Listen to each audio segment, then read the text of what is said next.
오늘 주시는 하나님의 말씀은 사무엘하 6장 1절에서 11절까지 말씀입니다. 다윗이 다시 이스라엘에서 정병 3만 명을 징집하여서 그들을 모두 이끌고 유다의 바알라로 올라갔다. 거기에서 하나님의 궤를 옮겨올 생각이었다. 그 궤는 그룹들 위에 앉아 계신 만군의 주님의 이름으로 부르는 궤였다.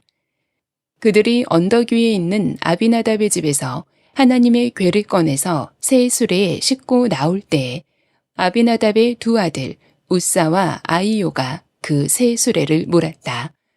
그들이 산에 있는 아비나답의 집에서 하나님의 궤를 싣고 나올 때에 아이요는 궤 앞에서 걸었고 다윗과 이스라엘의 모든 가문은 온 힘을 다하여서 잣나무로 만든 온갖 악기와 수금과 거문고를 타며 소고와 꽹과리와 심벌지를 치면서 주님 앞에서 기뻐하였다. 그들이 나곤의 타작마당에 이르렀을 때에 소들이 뛰어서 궤가 떨어지려고 하였으므로 우사가 손을 내밀어 하나님의 궤를 꼭 붙들었는데 주 하나님이 우사에게 진노하셔서 거기에서 그를 치시니 그가 거기 하나님의 궤 곁에서 죽었다. 주님께서 그렇게 급격히 우사를 벌하셨으므로 다윗이 화를 내었다. 그래서 그곳 이름을 오늘날까지 베레스 우사라고 한다. 그날 다윗은 이 일 때문에 주님이 무서워서 이래서야 내가 어떻게 주님의 궤를 내가 있는 곳으로 옮길 수 있겠는가 하였다. 그래서 다윗은 주님의 궤를 다윗성으로 옮기지 않고 가드 사람 오베데돔의 집으로 실어가게 하였다. 그래서 주님의 궤가 가드 사람 오베데돔의 집에서 3달 동안 머물렀는데 그때 주님께서 오베데돔과 그의 온 집안에 복을 내려주셨다.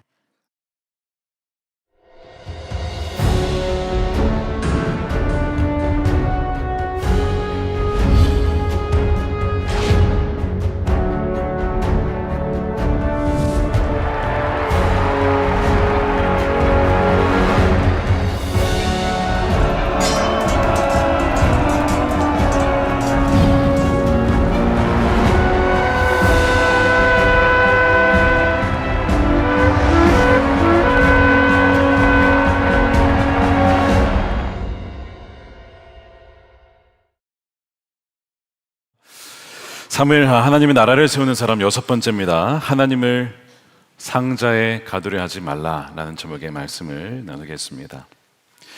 서양의 오랜 속담 중에 이런 말이 있다고 합니다. 지옥으로 가는 길은 선한 의도로 포장되어 있다. 선한 의도만으로는 충분치 않다는 거죠. 의도는 좋은데 과정과 방법과 수단이 잘못되면 엄청난 악 영향을 미칠 수 있기 때문에 그렇습니다. 성경에서 이 속담에 대한 예를 들어본다면 바로 오늘 사무엘하 6장 이야기가 되겠습니다. 다윗이 하나님의 궤를 옮기는 바로 사건이죠. 사울이 왕이 됐을 때는 이 하나님의 궤에 대한 관심이 없었습니다. 그는 기본적으로 하나님과의 어떤 인격적인 교제를 갈망한 사람은 그런 스타일은 아니었고 어떤 일을 추진하고 군사를 모아서 전쟁을 하고 주로 여기에 특화된 왕이었습니다. 그런데 다윗은 좀 달랐죠. 왕이 되자마자 하나님의 궤를 찾습니다. 왜냐하면 하나님의 궤는 하나님의 임재를 상징하는 것이고 하나님이 함께 하신다는 것을 의미하기 때문에 그렇습니다. 그래서 이 다윗은 그 하나님의 궤가 이스라엘 백성들에게 왔으면 좋겠다는 마음을 품은 겁니다. 근데 지금 이 하나님의 궤가 어디에 있죠? 하나님의 궤를 잃어버렸어요. 어디에 있냐면 사무엘상 4장에 엘리의 두 아들들이 이 하나님의 궤를 가지고 전쟁터에 나갔죠. 이것만 있으면 우리 승리할 수 있을 거야. 마치 하나님의 궤를 부적처럼 썼단 말입니다. 근데 그 전쟁에서 크게 패배하고 둘은 죽고 많은 이들이 죽고 하나님의 궤를 블레셋에게 빼앗깁니다.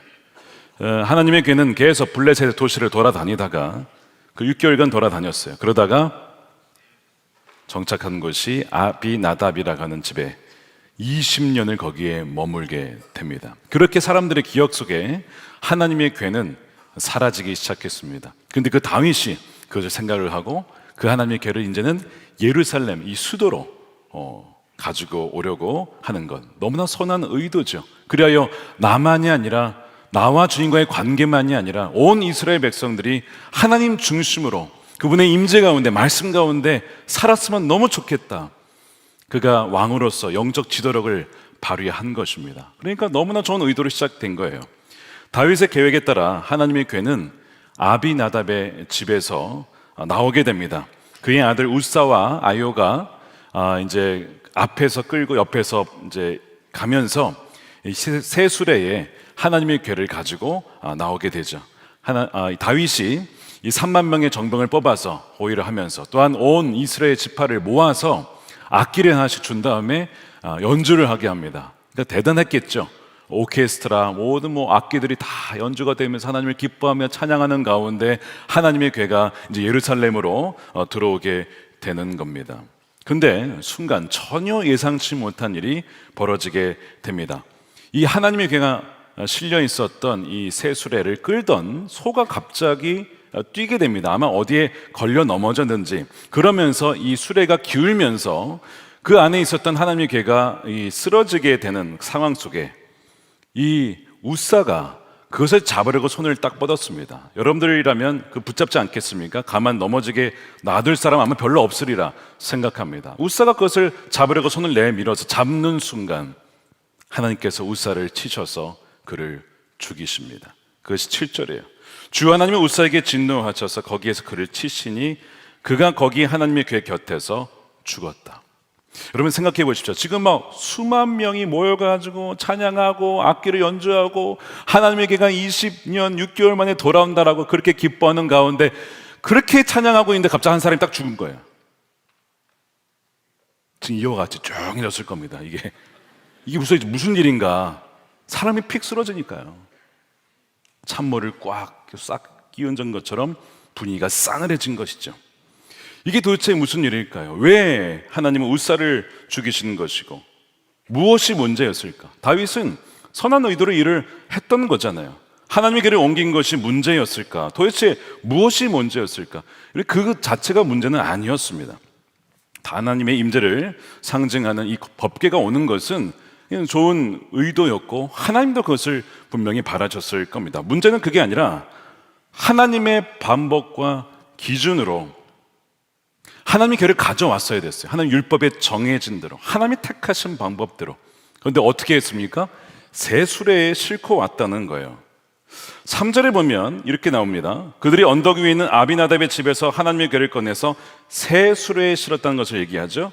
나올 때에 아비나답의 두 아들 우사와 아이오가 그 새 수레를 몰았다. 마치 성경은 새 수레에 하나님의 궤를 실었다라고, 하나님의 궤를 수레에 실었다라고 마치 우리에게 놀라면서 우리에게 말씀을 하고 있는 것처럼 보입니다. 사실 하나님의 궤를 새 수레에 싣는 것이 뭐가 문제야?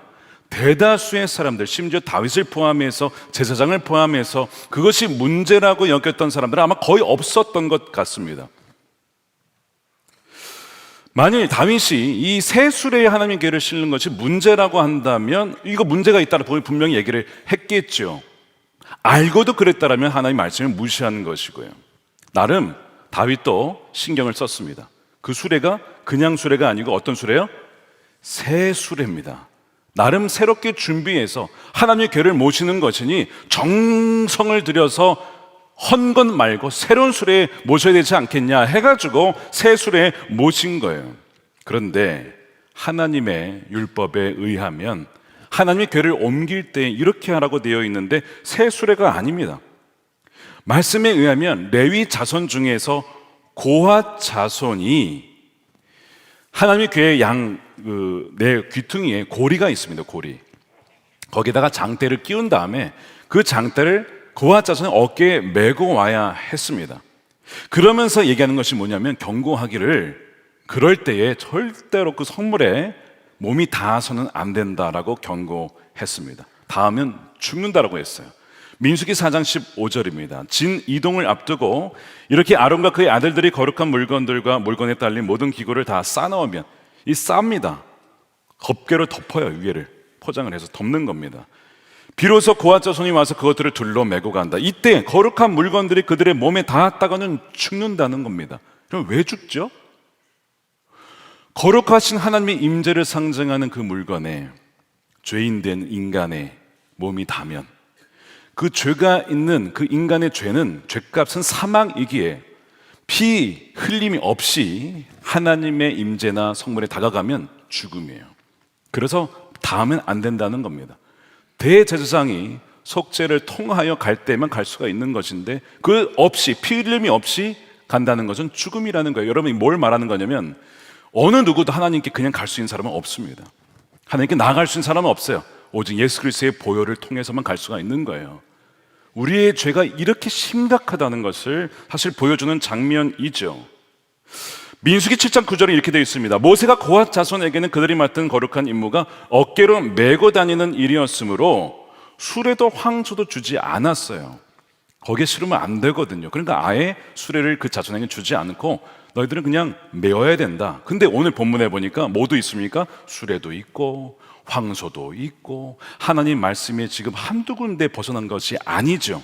근데 이것이 문제인 줄 아는 사람이 없었다는 데에 더 큰 문제가 있었습니다. 물론 여러분 수레에 실으면 편합니다. 그리고 훨씬 더 수월하고 효율적으로 옮길 수 있어요. 간편합니다. 근데 하나님은 효율보다 더 중요하게 여기시는 것이 하나님을 대하는 우리의 태도, 우리의 신실한 그 마음을 주님은 더 중요하게 보시는 것이죠. 우리가 예배할 때도 마찬가지죠. 좀 수고스러워도 법궤를 어깨에 맨다는 것은 하나님의 말씀과 한 걸음 한 걸음 순종하며 걸으라고 하는 하나님의 의도가 그거에 다 담겨 있는 것이죠. 그래서 하나님과의 인격적인 동행을 말씀하고 있는 겁니다. 근데 수레에 실으면 그런 인격적인 관계가 아니라 비인격적이죠. 동물이 끌을 뿐만 아니라 그 새 수레에 담겨서 하나님 말씀이 가기 때문에 이것은 어떤 인격적인 관계가 없는 겁니다. 그저 효율성만 남는 것이죠. 자, 하나님은 왜 우사를 지쳤는가? 아까 말씀드린 것처럼 죄인이 하나님의 임재를 상징하는 물건을 만져서는 안 되기 때문에 그렇습니다. 우사의 입장에서는 아비나답이라는 자신의 아버지, 자신의 집에 20년간 이 궤가 놓여져 있었습니다. 이 궤라고 하는 것이 원어로 보면 그냥 상자라는 의미예요. 서랍이라는 의미입니다. 그러니까 그냥 20년간 매일 맞던 그 상자, 너무나 평범하게 보였는지도 몰라요. 너무나 익숙했는지도 모릅니다. 심지어는 내가 하나님의 임재를 상징하는 이 궤를 보호한다라는 생각을 했을지도 모르죠. 그러니까 이 궤가 쓰러졌을 때 자신도 모르게 내가 보호해야 돼. 내가 하나님을 보호해야 돼. 내가 하나님을 지켜주어야 해.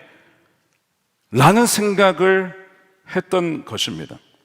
그래서 유진 피터스라는 신학자가 이 우사의 죽은 부분을 이렇게 해석합니다. 우사는 자신이 하나님을 다룰 수 있다라고 착각했습니다.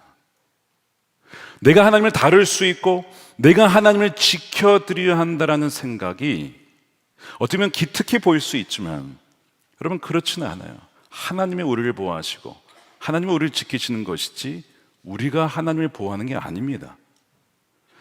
우사는 궤가 땅에 닿을 경우 흙에 닿으니까 흙은 더럽잖아요. 차라리 내 손으로 하는 것이 더 낫다라고 생각했는지는 모르겠지만 차라리 흙과 땅은 하나님이 지으신 피조물로서 하나님께 순종하는 피조물입니다. 대신에 우리의 손이라고 하는 것은 정말 하나님 뜻대로 살아갑니까? 우리의 손이 주님이 기뻐하신 데에만 쓰입니까? 아니면 주님이 기뻐하지 않는 곳으로 우리를 인도하도록 여러 가지로 우리를 인도하도록 쓰임받는 것이 손 아니겠습니까? 그러다 보니 오히려 우사의 손이 흙보다 부정했던 것이고 그 손이 성물에 닿았을 때 그는 죽음을 당하게 된 것입니다. 여러분 말씀드린 것처럼 죄인은 곧장 하나님께 나아갈 수가 없어요. 예수 그리스도의 십자가의 보혈만이 우리를 주님께로 하나님께로 인도한다는 것을 여러분 결코 잊어서는 안 된다는 것입니다. 예수님 뭐로 예배하라 그랬죠? 영과 진리로. 그런 진리에 대한 무지로 하나님께 예배할 수 없다는 거예요. 그래서 그 영과 진리로만 하나님 예배할 수 있다라고 말씀을 하신 것이죠. 근데 사실 이 우사는 좀 억울합니다. 우사의 죽음에 대한 궁극적인 책임은 다윗에게 있어요. 이것을 시작했고 그랬다면 말씀에 의해서 어떻게 옮겨야 하는지도 정확하게 파악을 했었어야 했습니다. 다윗은 나름대로 하나님을 존중한다고 하면서 3만 명 동원하고 백성들 동원해서 악기를 불어서 하나님을 찬양하게 했습니다. 다채로운 악기로 찬양하며 겉으로 보기에는 굉장히 화려하게 신경을 나름 썼죠. 근데 더 중요하게 신경 썼어야 될 부분이 어디냐면 어떻게 하나님의 궤를 옮길 것이냐, 하나님의 말씀이 뭐라고 말씀하셨는지 그거를 알고 지키는 것이 훨씬 더 중요했습니다. 본말이 전도된 거예요. 이것은 놓쳐버리고 비본질적인 부분에 더 많은 신경을 썼던 것이죠. 하나님께서 다윗에게 이렇게 경고하신 겁니다. 나는 사람들의 편의대로 만들어진 신, 상자에 갇혀있는 신이 아니야. 너가 나를 그렇게 생각했니? 하나님이 이제 세수레에 실으면 괜찮을 거라고 생각했니? 너가 생각하는 신, 나는 그렇지 않다라고 주님은 경고하신 겁니다. 우리는 마찬가지예요. 여러분, 제이비 필립스라는 분이 쓴 책 중에 이런 책이 있습니다. 번역도 됐는데요. 당신의 하나님은 너무 작다라는 책이 있어요. 영어 원제는 Your God is too small. 너무 작다는 거예요. 여기서 무슨 얘기를 하냐면 사람들이 하나님을 이렇게 생각한다는 거예요. 이런저런 모양으로 생각하는데, 예를 들어 마음속에 하나님은 나의 경찰관이야, 어린 시절에 나의 아버지와 같아, 근엄한 노인이야, 유순한 존재고 회사의 최고 경영자와 같은 분이야. 나름대로 하나님을 그 이미지로 생각해서 하나님이 이런 분이지. 그게 나름대로 다 있죠. 뭐 틀린 건 아니지만 그게 하나님이 전부는 아니거든요.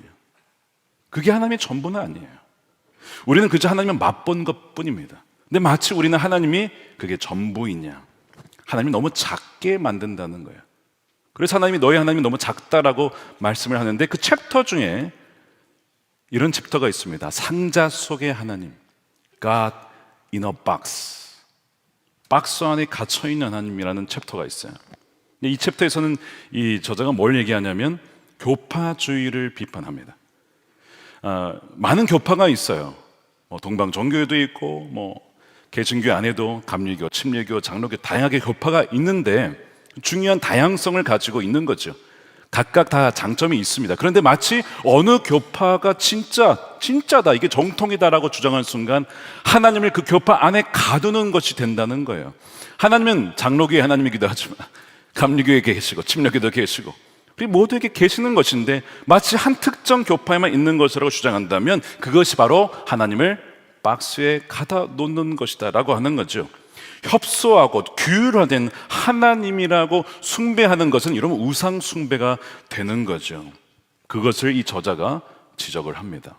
그러니까 우리도 나도 모르게 하나님을 이런 하나님이라고 제안하는 순간, 하나님이 이런 분이죠, 맞지만 그게 전부는 아닌데 그것이 전부인 양 생각할 때 우리도 모르게 하나님을 서랍 속에 가두어 버리는 그런 우를 범하게 되는 것이죠. 그러니까 다윗은 그랬던 거예요. 너무 하나님을 쉽게 생각했어요.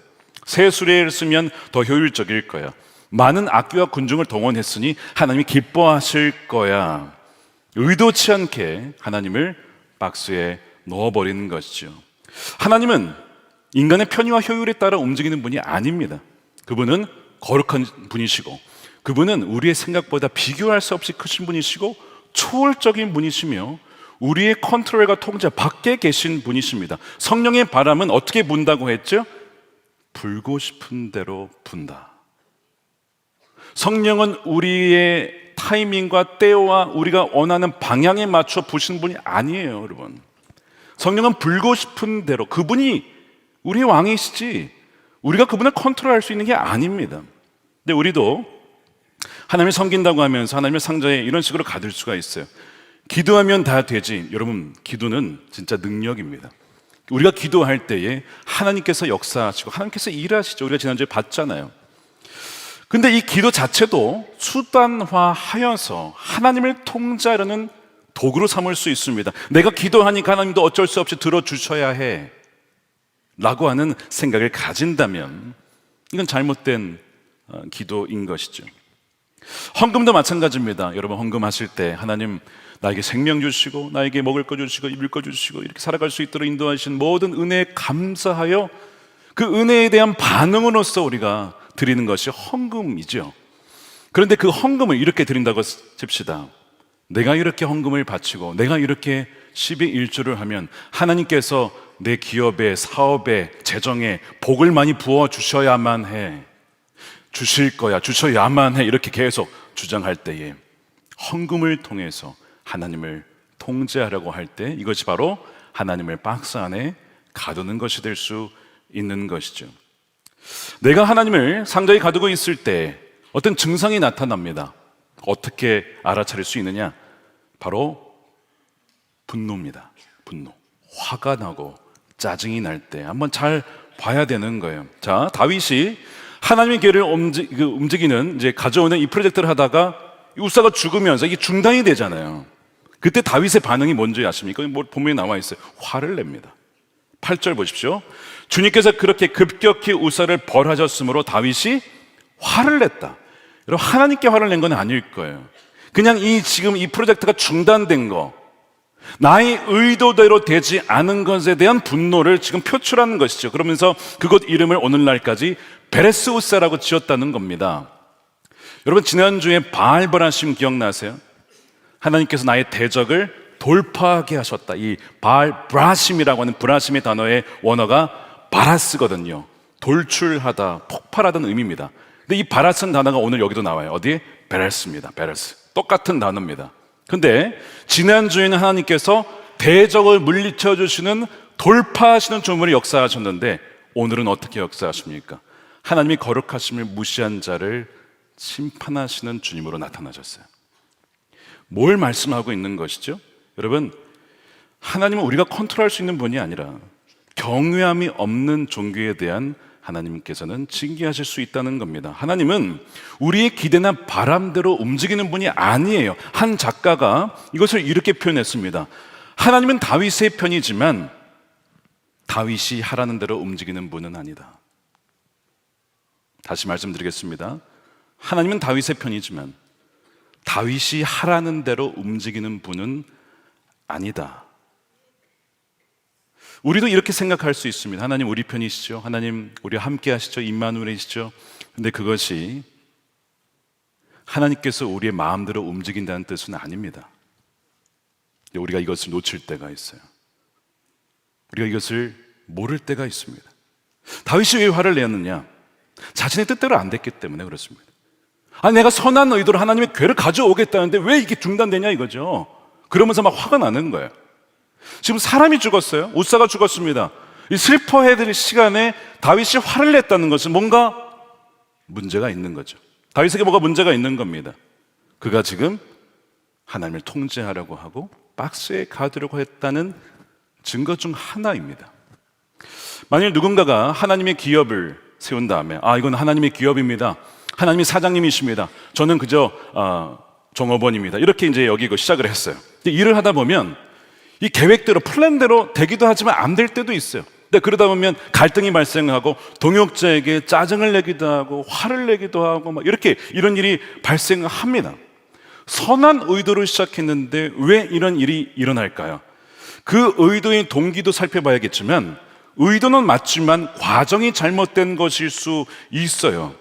하나님이 사장이라고 하면서 어느덧 사실은 내가 사장이고 그냥 하나님이라고 하는 것은 그냥 포장으로 내놓은, 그래서 하나님을 이용해서 이것을 해보려고 하는 그 마음이 있을 때 조급함이 들고 괜히 화가 나고 괜히 어떤 동역자들에 대한 원망이 들고, 여러분 이것이 내가 하나님을 통제하려고 하고 있다는 증거입니다.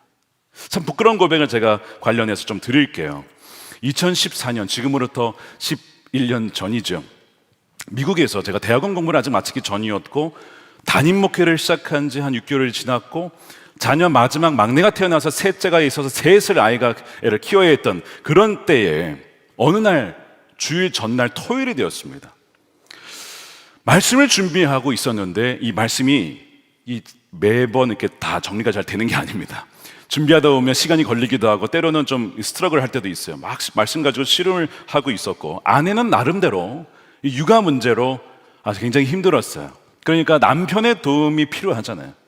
비록 토요일 날 저녁이긴 해도 제가 말씀을 준비해도 어쩔 수 없이 최대한 방해하지 않으려고는 하지만 그래도 도움이 필요할 때가 있으니 아내가 제 방에 문을 들어와서 뭘 도와달라고 자꾸 요청을 했어요.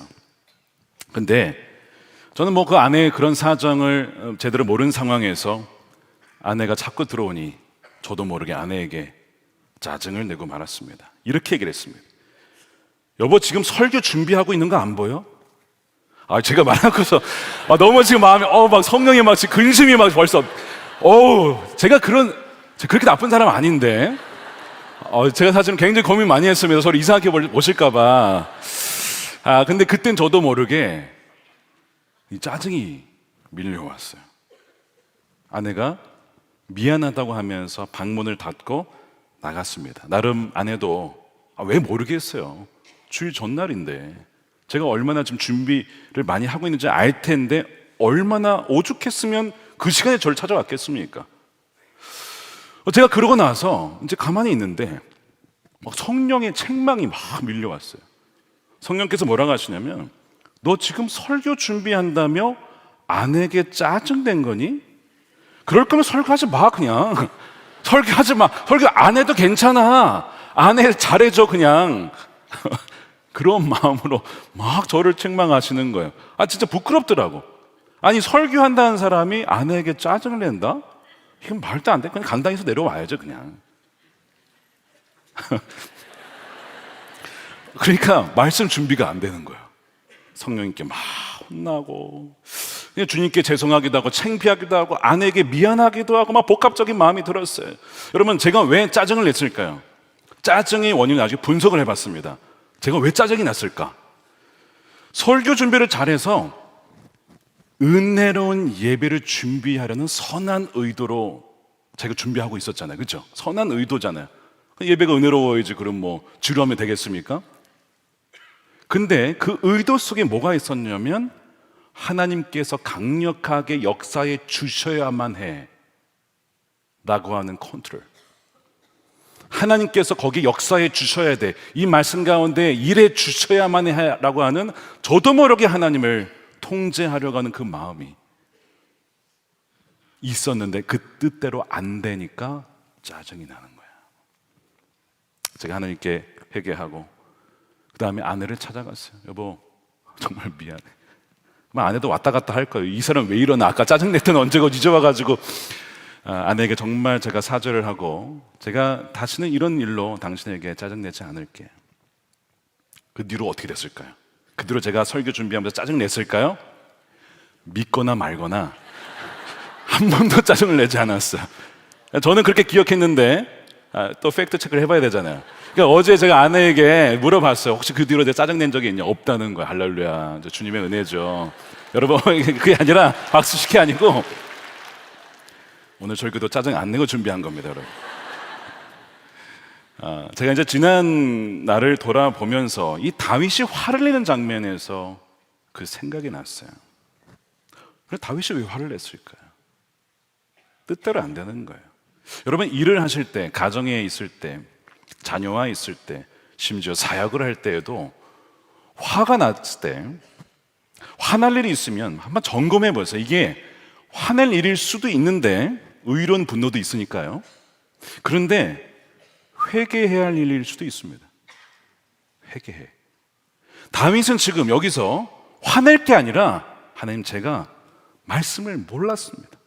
하나님이 정하신 방법대로 하지 않고 내 마음대로, 내 뜻대로 효율적으로 일을 처리해 보려다가 이런 고귀한 생명을 잃었습니다. 하나님, 저의 전적인 잘못입니다. 이렇게 회개했어야 되는데 화를 냈단 말이에요. 우리가 그렇게 한다니까요.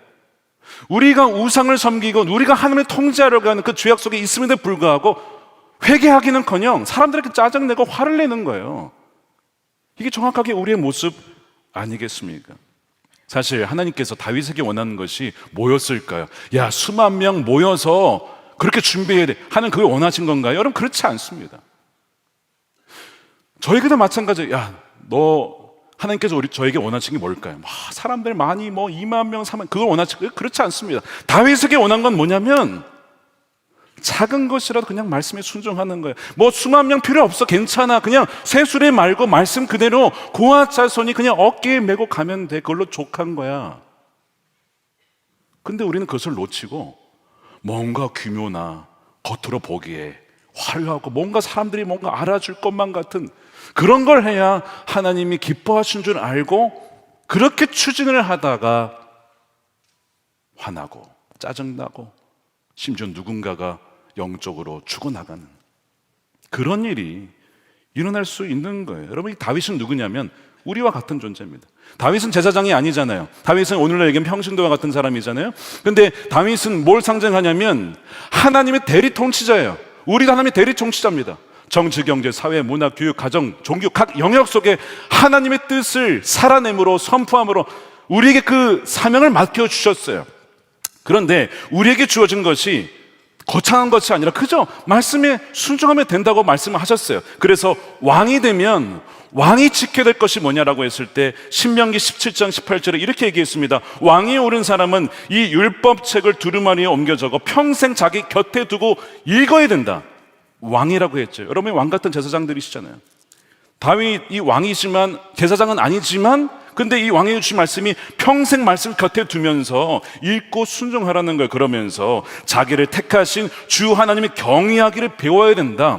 말씀을 통해 하나님이 어떤 분이신지 하나님을 하나님 됨으로 경배하고 찬양해야지 너가 만들어낸 그런 생각해낸 신이 아니고 성경에서 하나님이 뭘 말하시고 어떤 성품의 하나님이신지 성경을 통해 성령을 통해 계시하신 그 하나님을 두려워할 줄 아는 법을 너가 배워야 된다라고 말씀하고 있는 것이죠. 그러면서 모든 말씀과 규례를 성심껏 어김없이 지키라.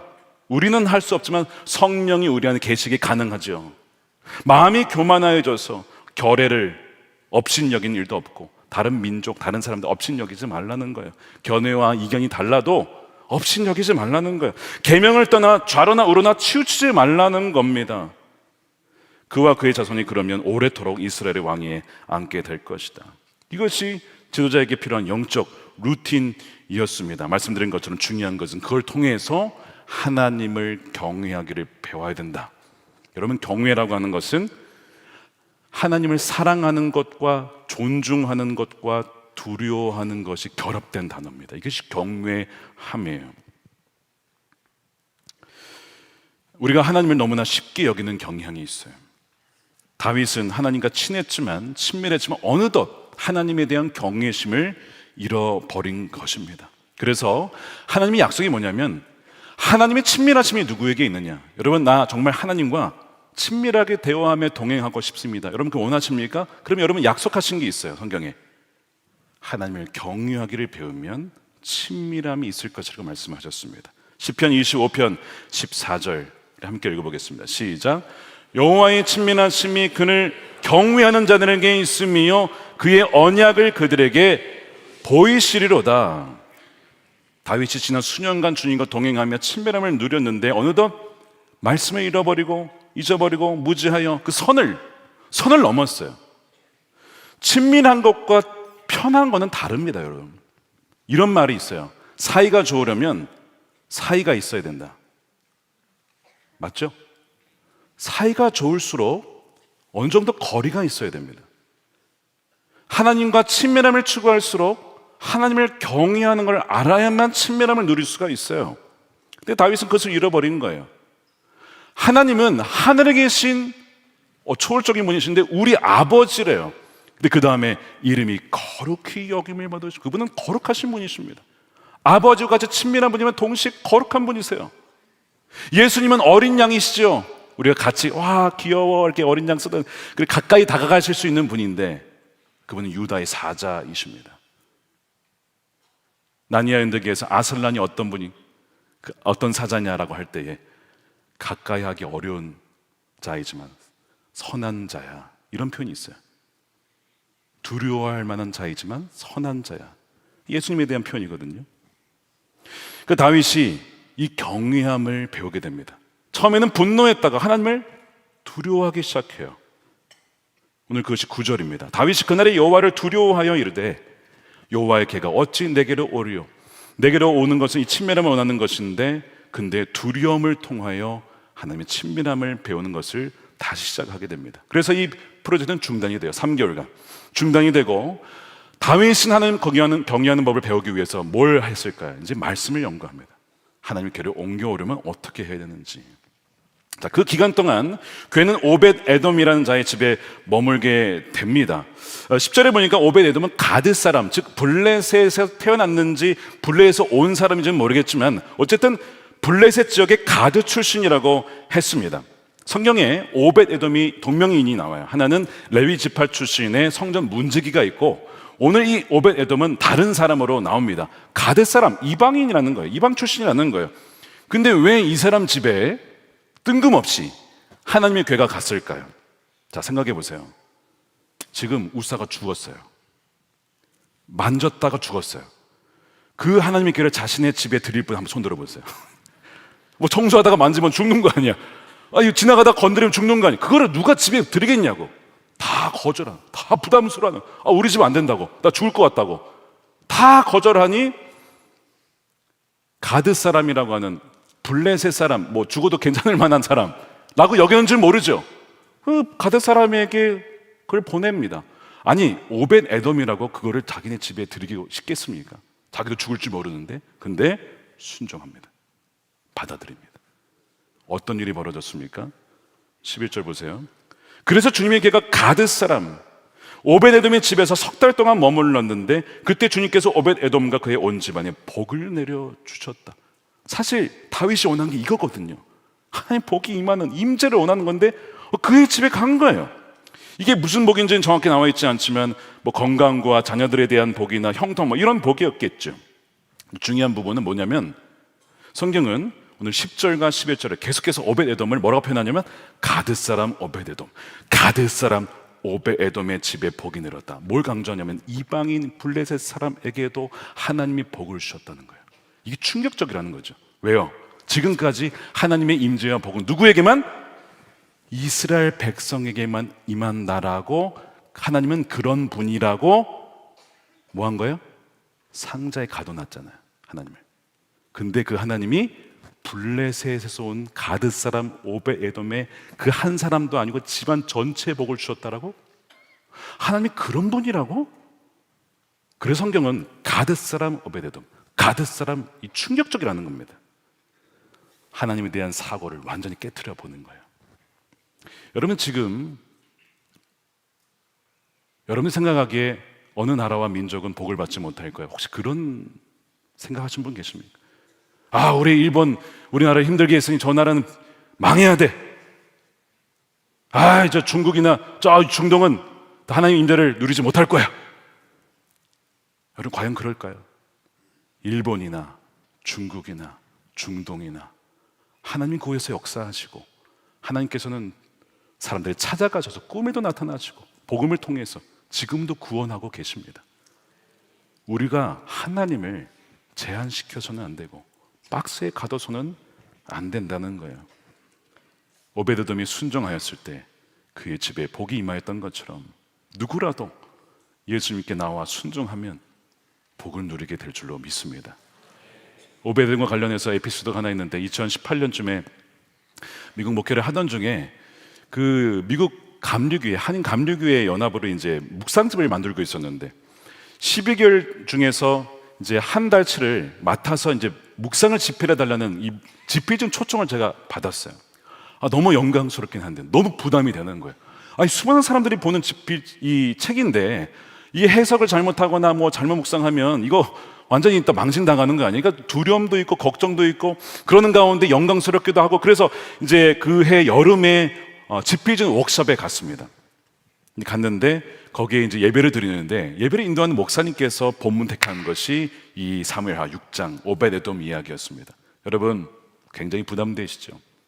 부담되실 겁니다. 그런데 오벳 에돔이 모두가 다 거절할 때에 자신의 집안 여호와의 법궤, 말씀의 법궤를 받아들였을 때 그의 집안이 다 복을 누린 것처럼, 목사님들이 여러 가지 바쁜 환경 속에서도 이 말씀을 붙잡고 씨름하며 자신의 삶 가운데 임하기를 그렇게 붙잡을 때에 여러분들의 삶에도 그 복이 임할 줄로 믿습니다. 뭐 이런 내용의 말씀을 아직도 기억을 하고 있어요. 제가 그 말씀을 들으면서 아멘, 하나님 저에게도 이미 다 복을 주셨지만 이 오벳 에돔의 복을 저에게도 주십시오. 그래서 2019년, 2020년, 2021년을 섬기다가 청구인을 받고 한국에 오게 된 거예요.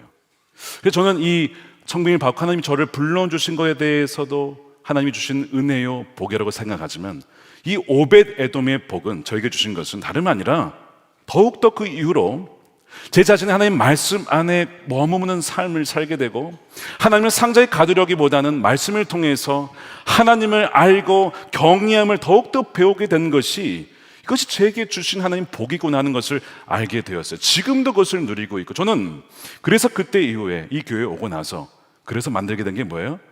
말씀 함께. 부담되시죠, 여러분?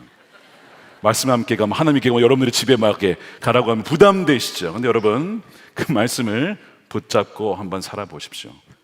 하나님의 임재가 여러분들의 일상 가운데 임하게 될 줄로 믿습니다.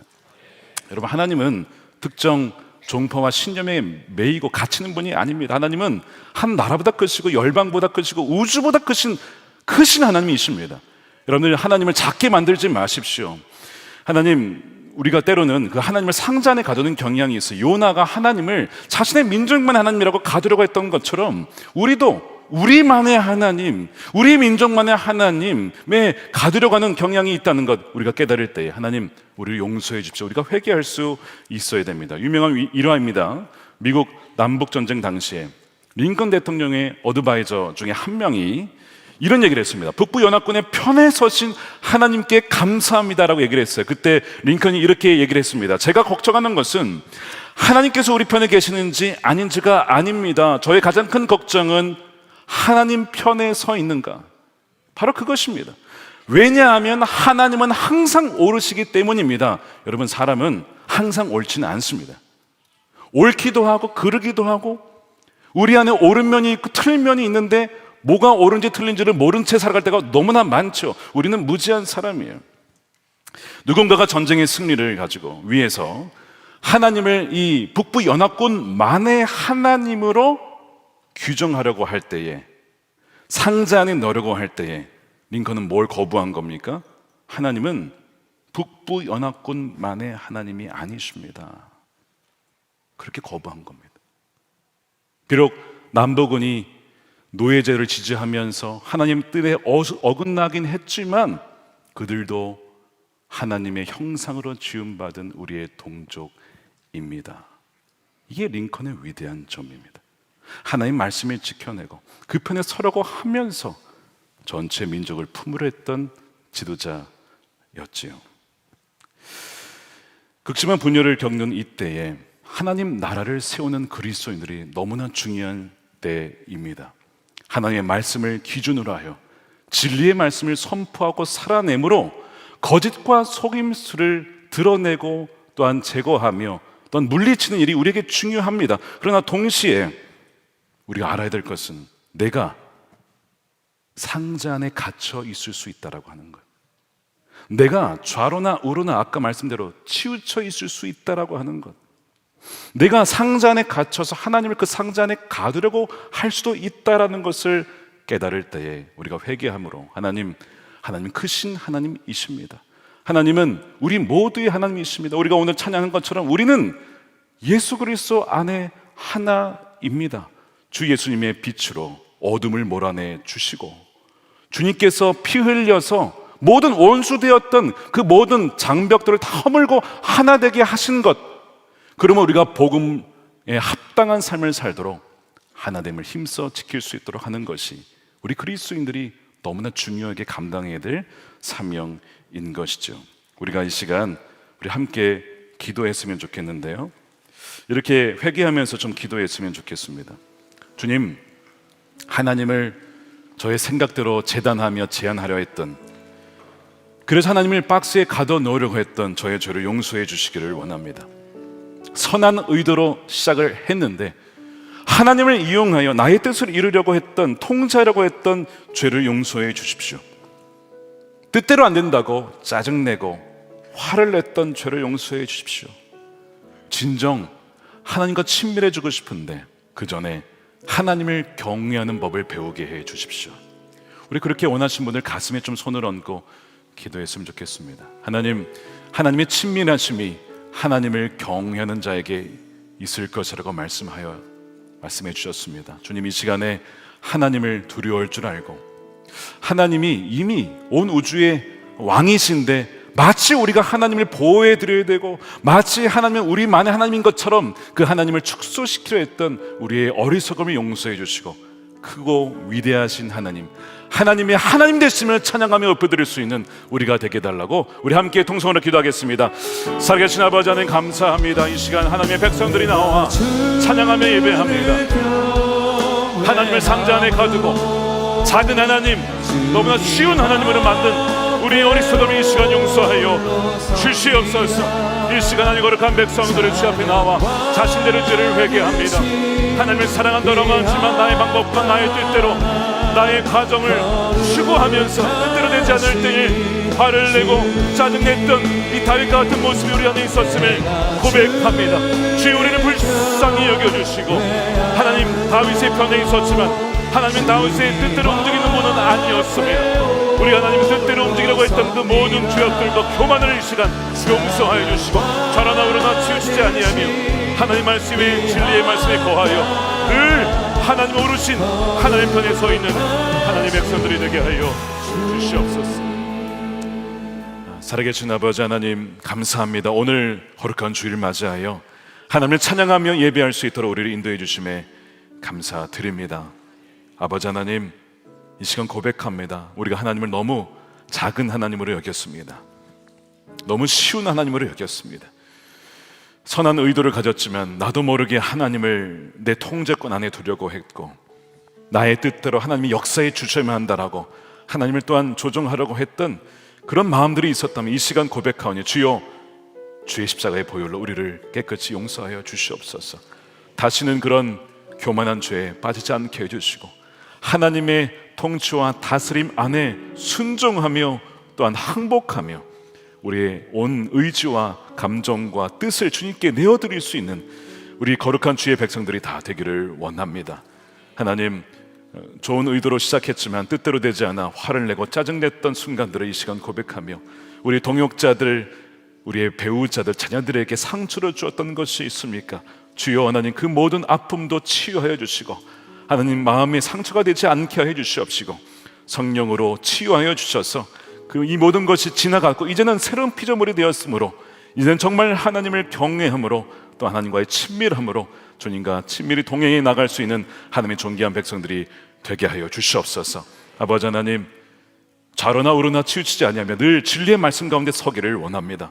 참으로 어두운 시대 가운데 거짓과 속임수가 난무하여 무엇이 진리이고 무엇이 거짓인지 참으로 혼란스러운 시대에 있지만 하나님은 항상 오르십니다. 하나님은 진리의 말씀으로 우리를 비춰 주십니다. 주여 하나님, 이럴 때일수록 더욱더 말씀 안에 거하며 또한 진리의 말씀과 공의와 사랑으로 하나님 서로를 사랑하며 섬길 수 있는 하나님의 존귀한 백성들 되게 하여 주셔서 그리스도인의 한 자녀임을 드러내게 하여 주시옵소서. 아버지, 이 시간 구별하여 주님께 10의 1조와 감사금과 성경금을 올려드리며 우리의 몸도 마음도 주님께 드리오니 선하신 기쁘신 뜻을 위하여 우리의 인생 마음껏 사용하여 주시고 하나님 홀로 영광을 받아 주시옵소서.